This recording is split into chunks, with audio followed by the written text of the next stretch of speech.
Oui, nous vous bénissons, tous les enfants de Dieu et les serviteurs et les servantes de Dieu de partout où vous êtes, de partout où vous nous suivez. Nous vous disons que le Seigneur vous bénisse. Nous savons que le Seigneur quand même nous a donné la vie aujourd'hui. Le Seigneur Jésus-Christ nous a donné la vie aujourd'hui. Et nous sommes vivants. Ça fait beaucoup de temps, parfois on ne se faisait pas voir parce que du fait que nous avons été tellement occupés à d'autres situations. Après quoi, nous nous sommes rendus compte, nous devons nécessairement apporter une situation au sujet de la parole de Dieu. Voilà que nous allons également donner une suite. Il reste des questions ou encore une question au sujet de l'enseignement, des fonds d'enseignement ou un faux enseignement. Le faux enseignement que vous avez entendu, c'était que Jésus n'a jamais été sacrifié. Un enseignement qui a été lancé par le prophète Kofi, le prophète Guillaume Kofi, c'est ainsi qu'il s'intitule ou qu'il se nomme. Oui, à vrai dire que la plupart des gens ont suivi cela, parfois tiqué. Non, non. Je pense que les réponses ont été déjà commencées à être données à propos de toutes ces préoccupations, de toutes ces questions qui rongeaient parfois mal comprises par ces faux prophètes Guillaume Kofi. Suivez toutes les vidéos que vous avez déjà vues et les vidéos que vous devez nécessairement suivre numérotées. Là, vous allez comprendre que toutes les réponses ont été posées. Que non, si Jésus n'avait pas été sacrifié. Comment est-ce que Jésus a été sacrifié si, en tout cas, Dieu lui-même ne peut jamais se servir des armes du diable pour tuer Jésus. Je pense que je vous avais donné Matthieu, le chapitre 20, le verset 18, que je vais relire pour commencer maintenant une partie qui était restée pour en terminer. Oui, oui, ne soyez pas inquiets de partout où vous êtes. Oui, les antéchrists sont nombreux, comme l'apôtre Jean nous en avait écrit. Et même il y a certaines vidéos que je vis également maintenant de visionnaires. Et à plus tard, vous aurez toujours des réponses. Et cette fois-ci, ça sera un travail tellement abattu.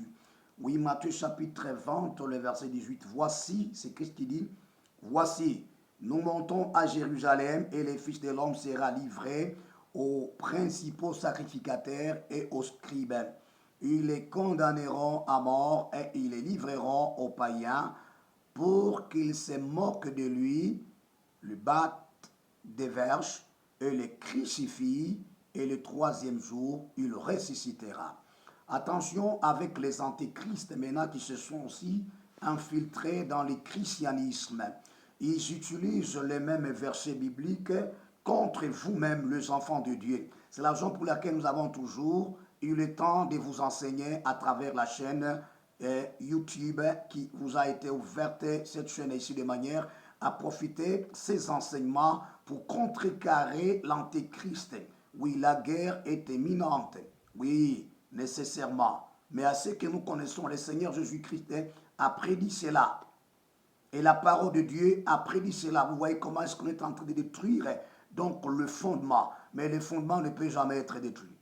Le fondement reste de même. C'est la raison pour laquelle, pour tout défi lancé, nous relevons ce défi-là.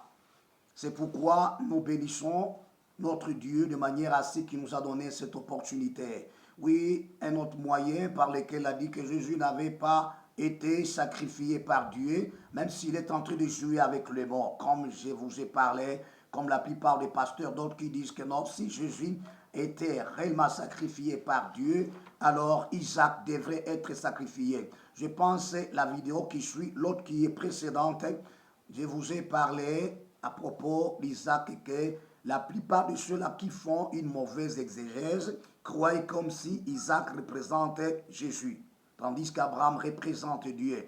Or que pas, c'était une erreur, je vous ai parlé pour dire que c'est de là qu'il a aussi hérité de tels enseignements pour le lancer parmi les enfants de Dieu. Isaac représente les humains dont le Seigneur devrait s'abattre, dont la colère de Dieu devrait s'abattre sur les humains. Alors Isaac a été épargné, alors Dieu a produit un miracle jusqu'à tel point, il y a maintenant un bélier. On appelle également l'Holocauste. Voilà l'Holocauste qui n'avait pas été épargné, qui représente le Seigneur Jésus-Christ qui a été crucifié, qui a été crucifié, sacrifié par Dieu lui-même. Quand nous avons parlé à ce qui concernait Isaïe, les prophètes Isaïe, on avait déjà parlé depuis longtemps qu'il a été frappé par Dieu lui-même. C'est ainsi, le terme est livré également, vous a été parlé pour dire que non, si les Grecs parlaient livré, pour lui, il disait que non, c'est donné, écoutez, voilà. Qu'à cela ne tienne, heureusement déjà vous avez eu, tout est en tout cas la signification de ces verbes d'Odimi, voilà, alors qu'à cela ne tienne. Nous sommes en train également de vous parler à propos de ces moyens qu'il a utilisés pour dire que non. Vous savez que Jésus n'avait pas été sacrifié. Il dit qu'il s'est sacrifié, ne connaissant pas qu'il s'est donné, mais cela a été déjà dans la présence de Dieu, d'après toujours Actes des Apôtres, dans la présence de Dieu, selon les desseins qui a été arrêté par Dieu lui-même, que réellement on devrait sacrifier Christ, Dieu lui-même. Si nous prenons Actes des Apôtres, chapitre 2, le verset 23, lui, il aurait commencé avec le verset 22, mais moi, je prends seulement le verset 23. Il dit ceci, cet homme, livré selon les desseins arrêtés et selon la préscience de Dieu, vous l'avez crucifié, vous l'avez fait mourir par la main des impies. Je pense que je vous ai fait lire Matthieu 20, 18. Vous voyez comment est-ce que les procédures, toutes les procédures que Dieu a mises en œuvre, Dieu est sacrifié Christ Jésus aux principaux sacrificateurs, aux scribes, après quoi quant à eux aussi ont pris Jésus, le sacrifier maintenant. Donc donner cela maintenant aux impies, de manière à le crucifier. Cela vous a été dit si vous cherchez, oui, les vidéos précédentes. Mais ce qui est aujourd'hui, nous traiterons également, il dit que Jésus ne peut pas être crucifié. Parce que pourquoi? Comment est-ce que Jésus pourra-t-il être crucifié tant qu'il y avait d'autres personnes qui étaient justes? Il a évoqué le cas d'Abel. Comment Jésus pourra-t-il être crucifié aussi longtemps qu'il y avait des justes? Il a évoqué le livret de Matthieu, prenons Matthieu 23, 35. Je vais également lui combler un autre verset. Alors, nous allons maintenant prendre le vol. Il est dit ceci, parfois un verset mal compris. Matthieu le chapitre 23, les versets 35, il est dit ceci, enfin que retombe sur vous tous les sangs innocents répandus sur la terre, depuis le sang d'Abel, le juste jusqu'au sang de Zacharie, fils de Barachi, que vous avez tué entre le temple et l'autel. Alors, il ne suffit pas seulement d'Abel, il suffit également des prophètes. Il suffit également des prophètes et des justes. Comment, c'est ça sa question, comment ça fait-il que Jésus soit crucifié pour les impies, pour les païens, pour les pécheurs, tant qu'il y a les justes? Cela une préoccupation, cela une question qui rose de temps à autre une conscience tellement erronée. Si vous lisez également Luc, le chapitre 11, les versets 50 et 51, je pense que ce sont des versets bibliques et pour ceux-là qui ont suivi l'enseignement au sujet du cœur de l'homme est torturé par dessus tout et il est méchant. Ils pourront comprendre déjà pour dire que c'est ce que nous disions pour que le peuple de Dieu comprenne de quoi est-ce qu'il s'agit. Les antéchrists se sont lancés dans le christianisme pour détruire les fondements. Ils veulent maintenant mettre leurs fondements qui vont vous écarter de loin. Pour lui, donc, la croix de Jésus n'a plus d'importance. C'est ce qu'il veut vous faire voir. Que cette croix n'a pu apporter une solution à propos, vous comprenez, aux hommes, au peuple, aux humains. Il est dit ceci en Luc chapitre 11, le verset 50 et 51. Afin qu'il soit demandé compte à cette génération disant de tous les prophètes qui a été répandu depuis la création du monde, depuis le sang d'Abel jusqu'au sang de Zacharie, tué entre l'autel et le temple. Oui, je vous l'ai dit, il en sera demandé compte à cette génération. Il ne s'agit pas seulement d'Abel, il n'y avait pas seulement qu'un seul juste qui est Abel. Il s'agissait également des prophètes et des justes. Maintenant, ces temps-ci, il pose comme une conclusion pour lui, pour dire que Jésus n'a jamais été sacrifié du fait que, parce que c'est tout à fait incohérent, c'est tout à fait impossible. Comment est-ce qu'on parle des justes? D'abord, il y a une préoccupation des justes auquel Jésus pourra-t-il mourir autre part. On ne peut pas mourir pour un juste, on va mourir pour un pécheur. Comment est-ce que Jésus pourra-t-il être crucifié ou sacrifié pour le pécheur, pour les impies, tant qu'il y a le juste? Donc, pour lui, la conclusion, Jésus n'a jamais été sacrifié.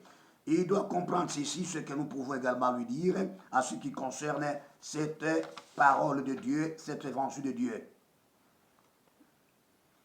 La question qui pourra, ou la question que je peux poser à ces faux prophètes, Guillaume Kofi, est là celle-ci, ainsi qu'avec tous ces membres qui sont derrière lui, et là celle-ci. Comment ça fait-il que Jésus n'avait pas été sacrifié parce qu'il n'y avait pas le problème seulement de tous les péchés, parce que les pécheurs, il y avait également aussi les justes. Comment est-ce qu'un homme du bien peut mourir également pour le bien, pour celui qui est juste?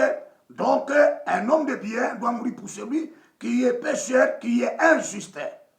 Comment? Parce qu'il attaque de dire que non, on n'a pas hérité le péché dans le sang. Je reviendrai maintenant. Heureusement, déjà, c'était déjà un enseignement qui a été déjà depuis au début. Comment est-ce que... C'est pourquoi je trouve que, attention avec ce monsieur. Attention avec cet antéchrist qui s'est levé. Quand je viens de suivre également une vidéo dont il a intitulé « Le péché originel ».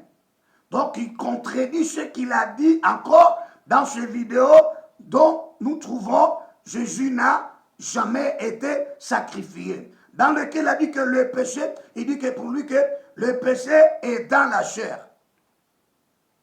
Et Jésus n'a pas été sacrifié. Maintenant, dans une autre vidéo, et vous qui le suivez, dans une autre vidéo intitulée le péché originel, il dit encore que le péché ne se trouve pas dans la chair. Quelle confusion! Vous qui me suivez, prenez maintenant cette vidéo-là. Parce que le titre qu'il a intitulé pour dire que Jésus n'a jamais été sacrifié, il y a une première vidéo qu'on appelle partie 1, partie 2, partie 3. Prenez ça, vous allez vous rendre compte que, en tout cas, un menteur est en train tout simplement de balancer un rétracteur. Je pense, je lui ai dit que je me suis abonné sur sa chaîne, qui s'abonne aussi sur cette chaîne, de manière à ceux qui commencent à suivre la vérité. Ma question est la celle-ci. Pourquoi les justes s'étaient-ils retrouvés dans le séjour des morts tant qu'ils étaient justes? Il ne serait pas possible qu'ils se retrouvent dans le séjour des morts. Ils devraient être au ciel parce qu'ils sont justes.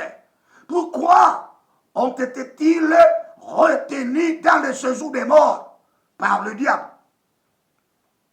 Tant qu'ils étaient justes, c'est pourquoi quand quelqu'un commence à prêcher, ne sachant pas de quoi est-ce qu'il dit, il peut dire du n'importe quoi. Pourquoi? Parce qu'il ne connaît pas.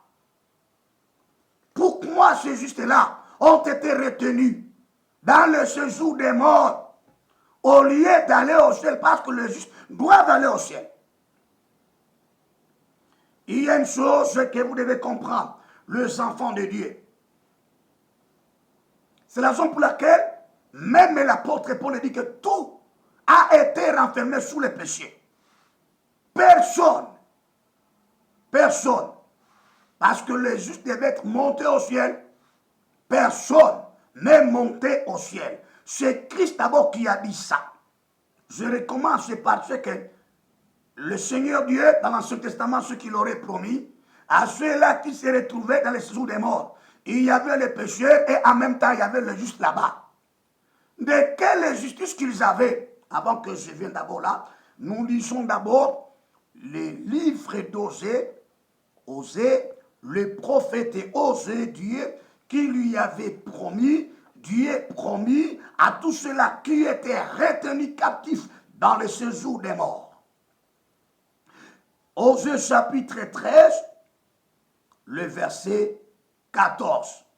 Il doit aller le racheter.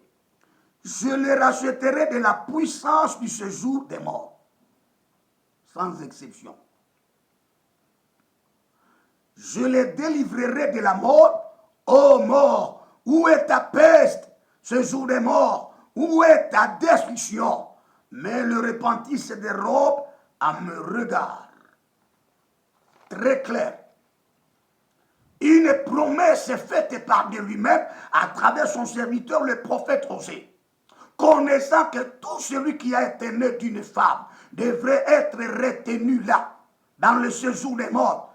Même quand vous voyez, je vous dis ouvertement, même le prophète Samuel, qui a vécu sur la terre, qui était juste, mais il a été retenu là-bas. De quelle justice qu'il vivait, c'est ça le problème qu'il a. Il commet une confusion. Que je dois lui faire voir qu'il existe deux sortes de justice. Il existe la justice objective et la justice subjective. De partout que vous êtes, que le Seigneur en bénisse. C'est la promesse de Dieu qui a été faite pour que le Seigneur vienne racheter tout le monde. Parce qu'il fallait le rachat. C'est la raison pour laquelle le Seigneur a fait ce qu'on appelle les prototypes dans l'Ancien Testament. Les problèmes des rachats. Mais ce n'est pas important pour moi que j'entre en profondeur avec les problèmes des rachats. On rachetait la terre, on rachetait même quelqu'un qui travaillait à un certain moment, il devrait être racheté. On rachetait même parfois les âmes, c'est-à-dire quoi? Les âmes devaient être rachetées et cette somme d'argent devrait servir à la réparation de la tente d'assignation. Mais ça, ce n'est pas un problème pour moi. Israël devait racheter. Devait se racheter. Mais pour le rachat maintenant de leur vie, était difficile de se racheter. Dieu est promis pour dire que moi-même je descendrai. Avant que je parle que je suis Dieu. Quel qu'en soit, il a lancé les vidéos pour dire que Jésus n'est pas Dieu, n'est pas le Père. Je reviendrai. Ça, c'est tout à fait notre nourriture. Ma nourriture, de temps à autre. On ne peut pas croiser les bras, nous devons tendre nos bras. Vous savez, quand les morts là, tout celui qui a été né d'une femme, à l'exception de Jésus-Christ, que j'ai toujours parlé dans notre vidéo, que, attention, quand il confond la naissance de tous les êtres humains à la naissance de Jésus, ne comblez pas comme si la naissance des humains est égale à la naissance de Jésus. Non. La naissance de Jésus, je vous ai parlé que c'était une naissance miraculeuse, qui ne peut pas dépendre de toute naissance, c'est là-bas que vous faites sur la terre ici. Que ce faux prophète Guillaume, ainsi que ses acolytes entendent ça. Il n'y avait pas quelqu'un qui était juste de la justice subjective. Il n'y avait pas. C'est ainsi les rachats pour eux, il y a été compliqué pour eux. Difficile à se racheter. Lisons d'abord parce que je parle toujours à propos des problèmes des rachats. Prenons d'abord Galates chapitre 4 verset 5. C'est un homme qui semble être intelligent mais n'est pas intelligent ni sage. Il s'embrouille lui-même. Ce qu'il a dit dans telle vidéo, dans une autre vidéo, il se contrecarre maintenant lui-même. Galates chapitre 4, le verset 5. Et que tous les enfants de Dieu nous suivent, vous serez édifiés par cette parole.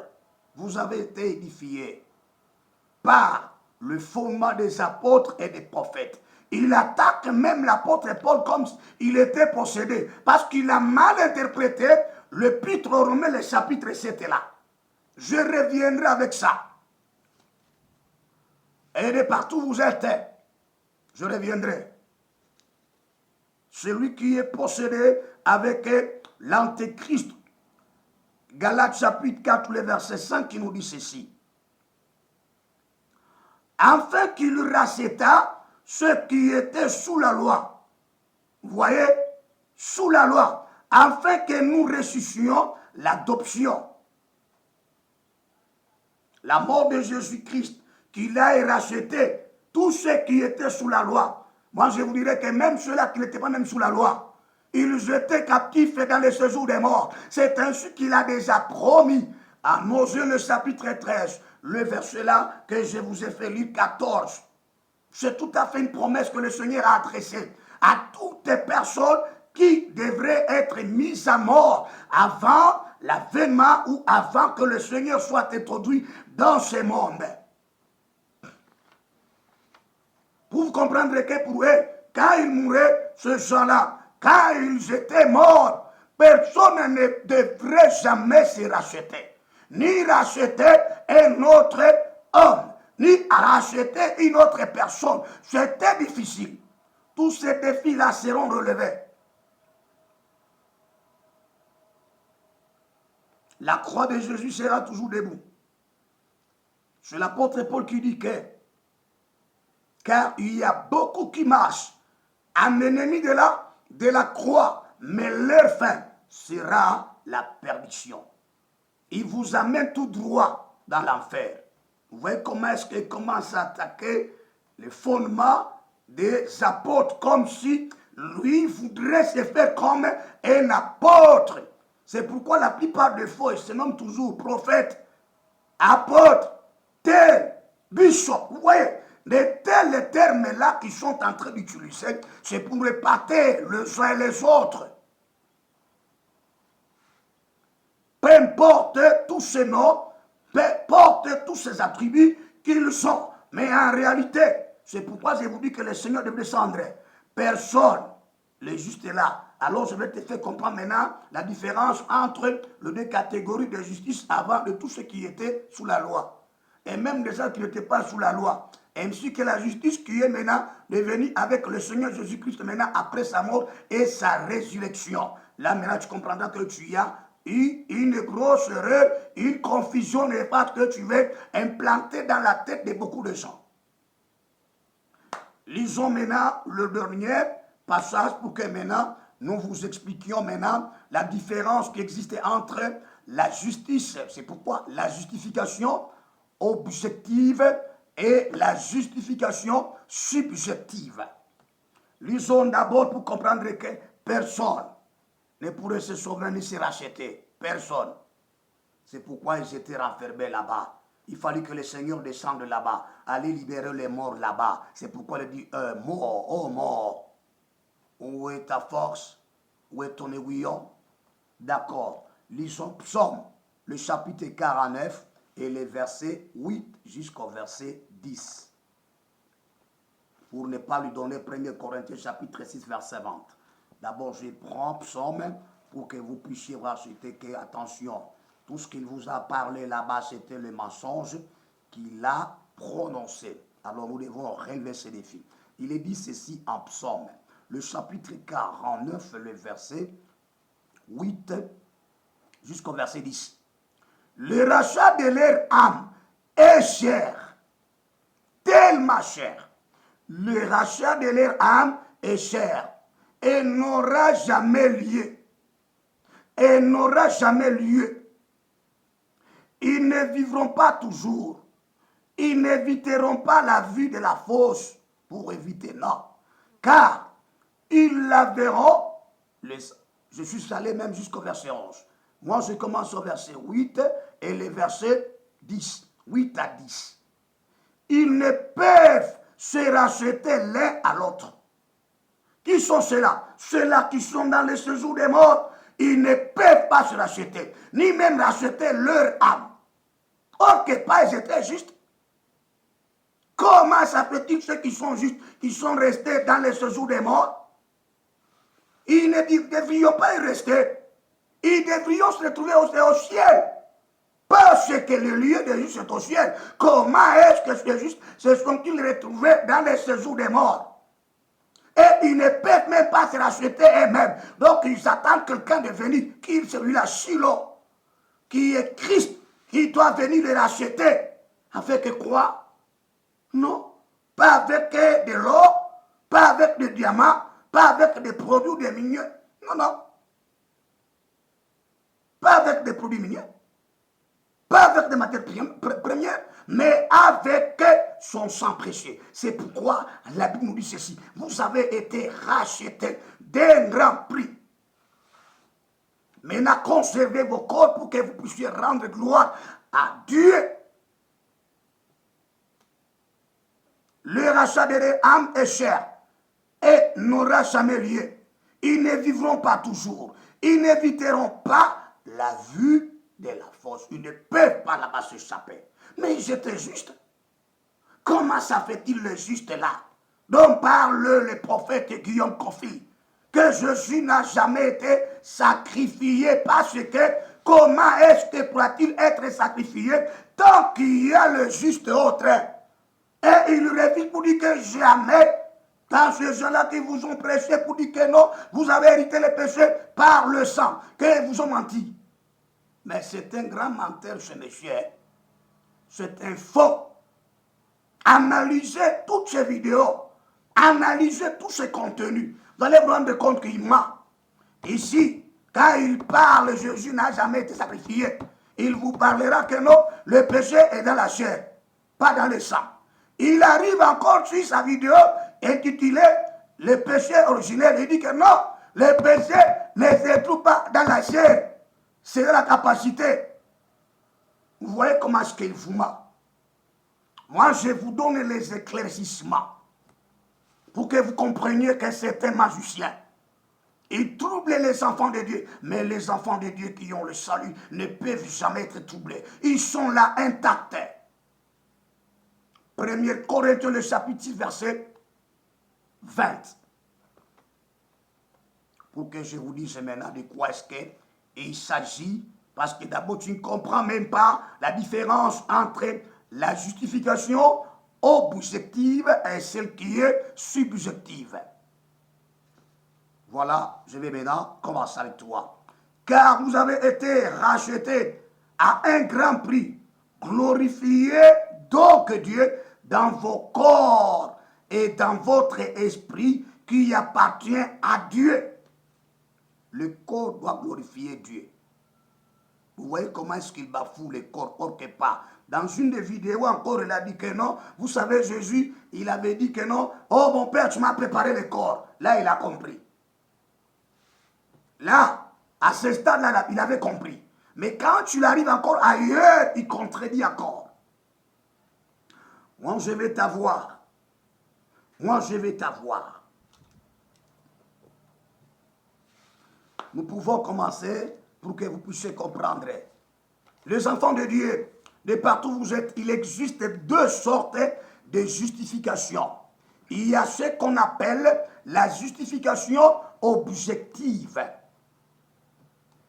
Elle est appliquée même à travers le monde, dans beaucoup de gouvernements. Donc c'est quoi? Et tu t'as fait une reconnaissance de ce qui est sans faute ou sans fraude. Une reconnaissance de ce qui est sans faute ni sans fraude. C'est ça.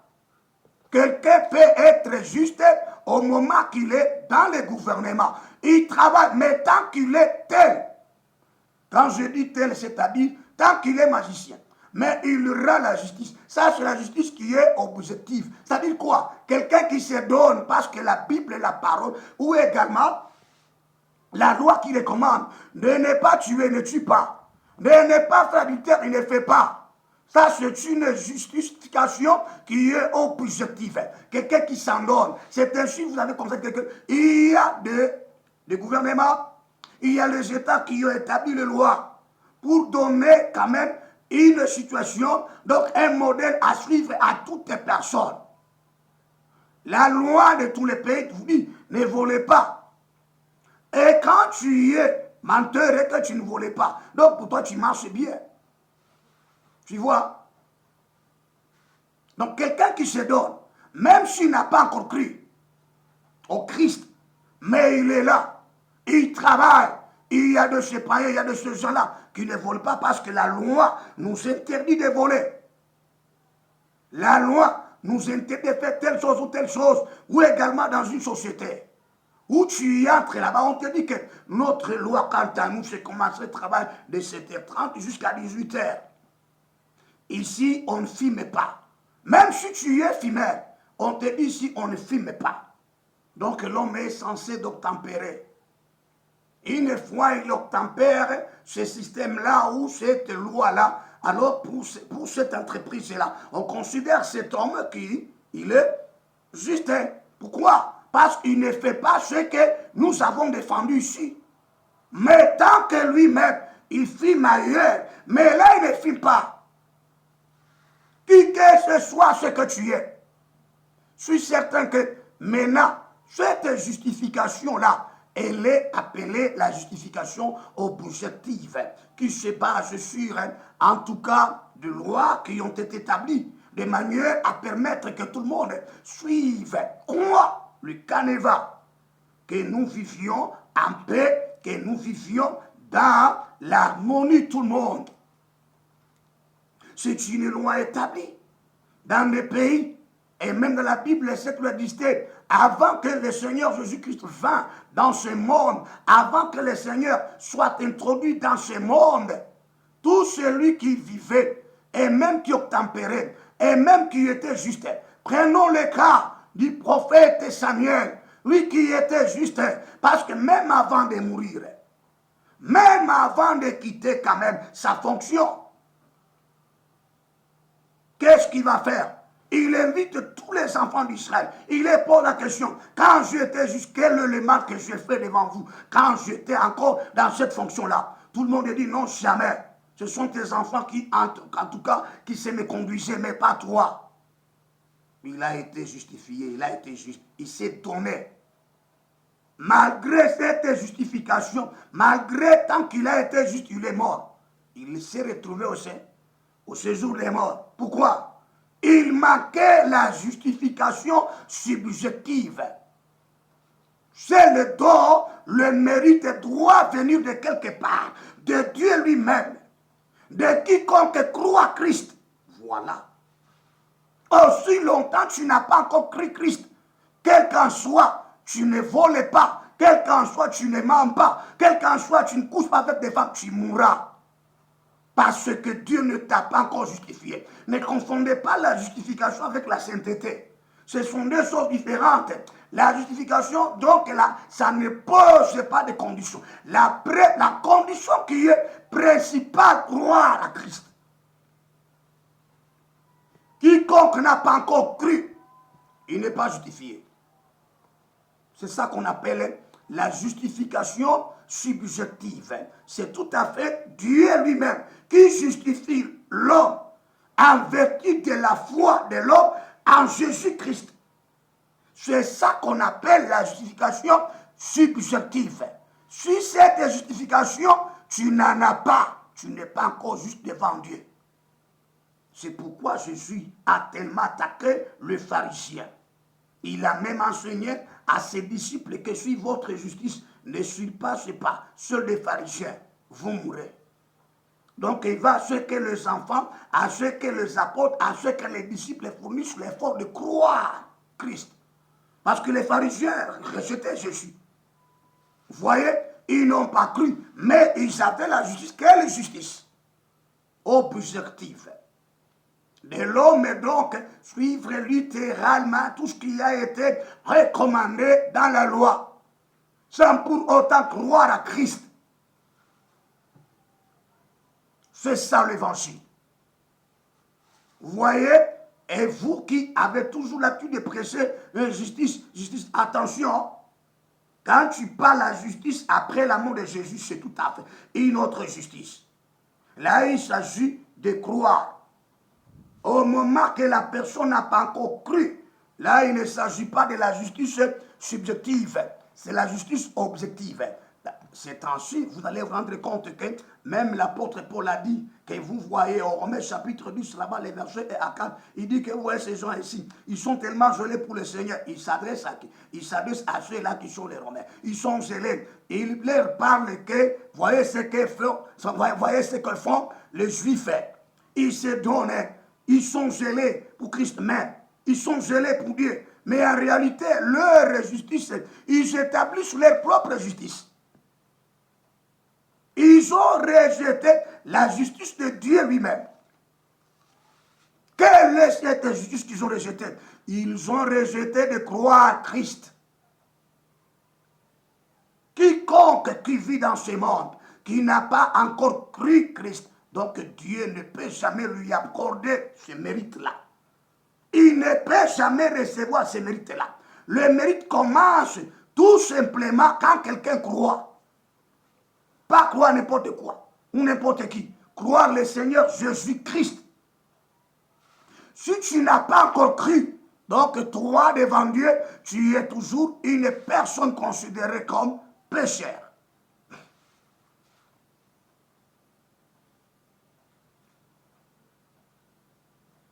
Je lis Romains chapitre 10, verset 1 jusqu'au verset 4.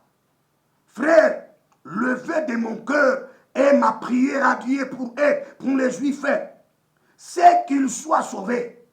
Je leur rends témoignage qu'ils ont du zèle pour Dieu, mais sans intelligence. Ne connaissant pas la justice de Dieu, ce que je viens de vous dire là. La justice de Dieu, c'est toi, Jésus-Christ. C'est ça qu'on appelle la justice subjective. Si tu n'as pas encore cru, donc tu n'es pas encore justifié par Dieu. Dieu justifie l'homme en vertu de la foi de l'homme en Jésus-Christ. Je continue. Et cherchant à établir leur propre justice. Alors, vous voyez, c'est pourquoi l'apôtre Paul vous dit que non, ce ne sont pas par les œuvres de la loi qu'on peut être justifié. Voilà, il a compris. Il a compris. Tu ne peux pas faire tomber les enfants de Dieu, ni la croix de notre Seigneur Jésus-Christ. Toi, le prophète Guillaume, jamais. Jamais. Je continue. Alors, et cherchant à établir leur propre justice. Ils ne se sont pas soumis à la justice de Dieu. Si vous lisez, vous ne comprenez pas le verset biblique, vous devez parfois quand même demander de l'aide. Ils ne se sont pas soumis à la justice de Dieu, mais eux-mêmes cherchant, eux-mêmes à établir leur propre justice. Vous voyez, leur propre justice, donc la justice qui est objective. Donc quelqu'un qui se donne, croyant comme sinon il est pratiquant et il est ceci, cela. Mais ce n'est pas ça. As-tu cru? Non.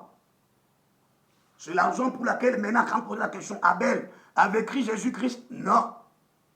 C'est pourquoi il s'est retrouvé aussi dans les séjours des morts là-bas. Il cherchait de l'aide de Dieu, l'aide de qui? De Jésus-Christ qui viendra leur chercher où c'est dans les séjours des morts, de manière qu'il allait les libérer là-bas.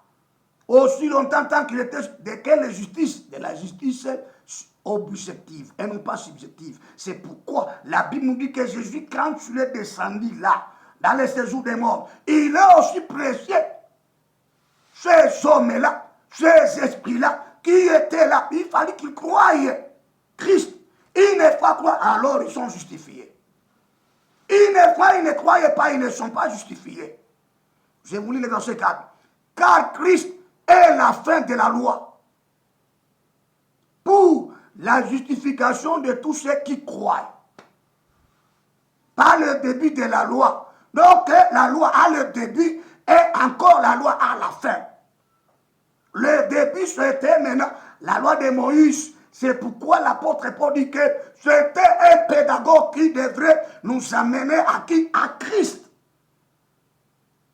Pour maintenant être justifié par Dieu lui-même parce que nous avons cru. Avant même que vous puissiez subir la conversion, avant même que vous puissiez être saint, d'abord la croyance.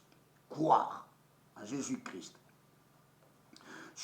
La loi était un pédagogue qui nous amenait vers Christ de manière à ce que nous puissions être d'abord justifiés. Une fois, nous avons reçu la justification subjective. Donc, car cela déjà, nous sommes maintenant en Christ, par la foi que nous avons en Jésus-Christ. Je suis certain.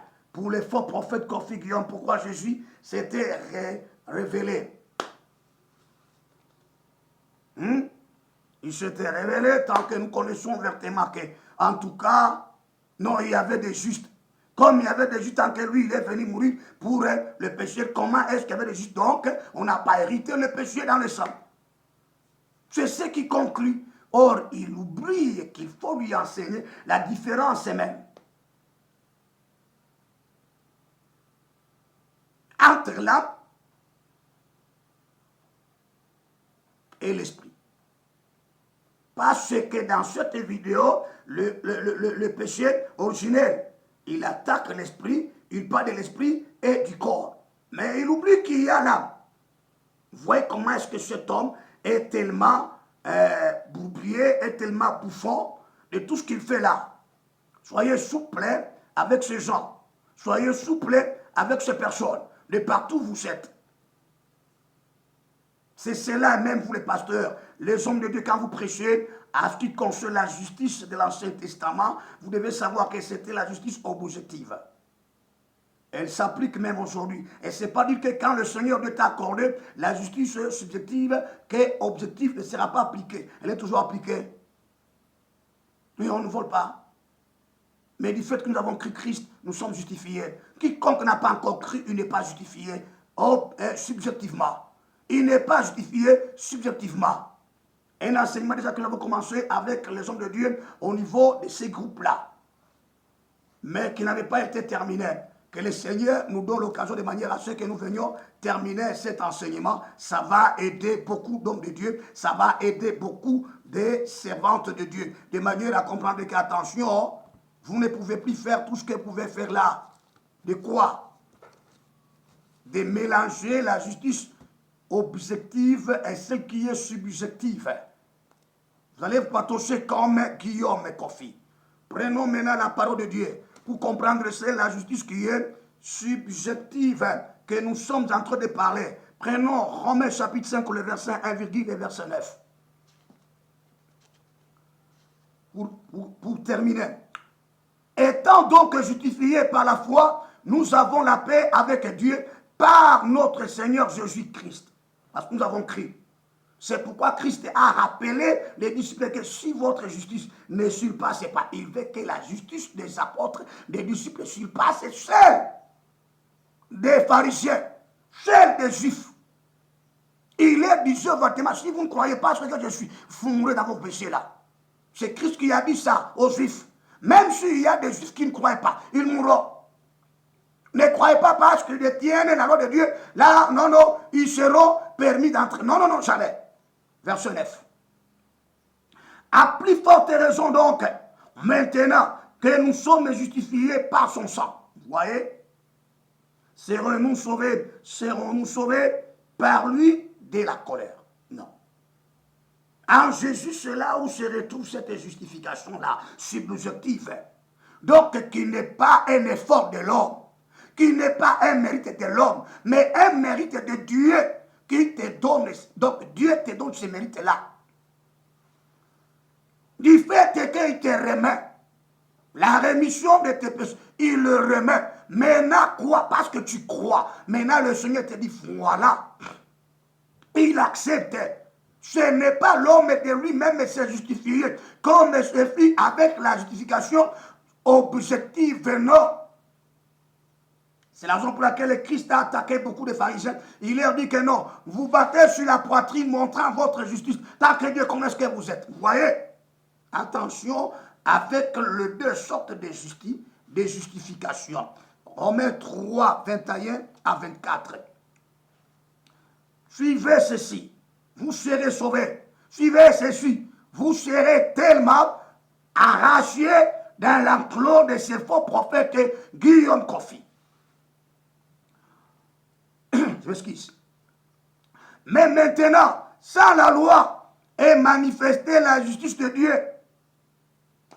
De croire en Christ. à laquelle rendent témoignage la loi et les prophètes. Christ en a parlé en Jean. Il a dit que, excuse, vous les pharisiens, les scribes, vous sondez les Écritures, mais toutes ces Écritures parlent de moi, rendent témoignage de moi. Qui est la fin de la loi? Qui est la fin de la justification? Christ. Justice de Dieu par la foi en Jésus-Christ pour tous ceux qui croient. Il n'y a point de distinction. 23. Car tous ont péché et sont privés de la gloire de Dieu. Et ils sont gratuitement justifiés par sa grâce, par le moyen de la rédemption, parce qu'il t'a remis, de la rédemption qui est en Jésus-Christ. Très clair. La rédemption qui est en Jésus-Christ. Une fois la personne n'a pas encore cru, quel qu'en soit tout ce qu'il fait, il travaille pour le pays, oh, on dit non, c'est un homme qui est sérieux, un homme qui est au parquet, il a la justice. Sa justice, c'est là. Ne peut jamais le sauver.